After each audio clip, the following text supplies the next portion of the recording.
want to go ahead and apologize for the super ratchet appearance. I just got done working out and I had a few minutes, so I figured I would go ahead and make a baking video. I also apologize for all the Tito's in the background. I just realized that's up there. Welcome to college. But anyway, today we're going to be making cinnamon roll protein oats. This is a lot of different ingredients that go into this, but I promise you this is such a good and super healthy recipe that you can make. I eat it for breakfast, I'll eat it for a snack. One time I even had it for dinner. But I absolutely love sweet things and I eat oatmeal every single day. And I kind of got tired of my old recipes, so I decided to find something new. And this is what I came across. You're gonna start with your oatmeal, start with a mixing bowl, and then you're going to make it in a square inch pan. I don't know the oh, here it is, 9 by 9. And you're going to spray that with Pam spray. You're gonna set your oven for 350. I recommend using a glass bowl and a metal fork for all your mixing, just to, you know, save the planet, not use plastic and paper bowls if you really don't need to. Try to reuse everything. It's a lot of washing. Again, there is a decent amount of work that goes into it, but this will last you for many different meals and snacks if you do it correctly. And it serves a bunch of people if you're cooking for a whole group. So once all your ingredients are mixed in, this is pretty much how the consistency should look. And this is before I've added the applesauce and smashed banana. Wow, I almost dumped all of that out trying to show it to the camera. That would have been bad and embarrassing. And then before I dump that in there, I do 3 little shakes of my cinnamon in there. And then I will just mix that into the mixture and it'll make it a little bit more liquidy, which is perfect. I also don't measure out anything. I bake so much, I can't even remember the last time I measured out a recipe. Usually I'll just look at the recipe and then add my own twist to it and make up my own measurements. So basically you can call me a baking prodigy.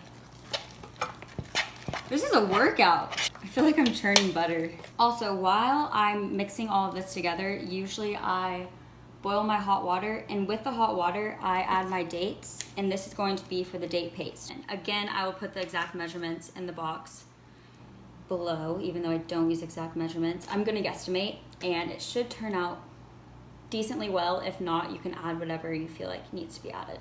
By the way, don't put your dates in while the water's boiling. I feel like that's common sense, but I don't know, that could go wrong. I've never tried it and I probably never will, but don't start fires.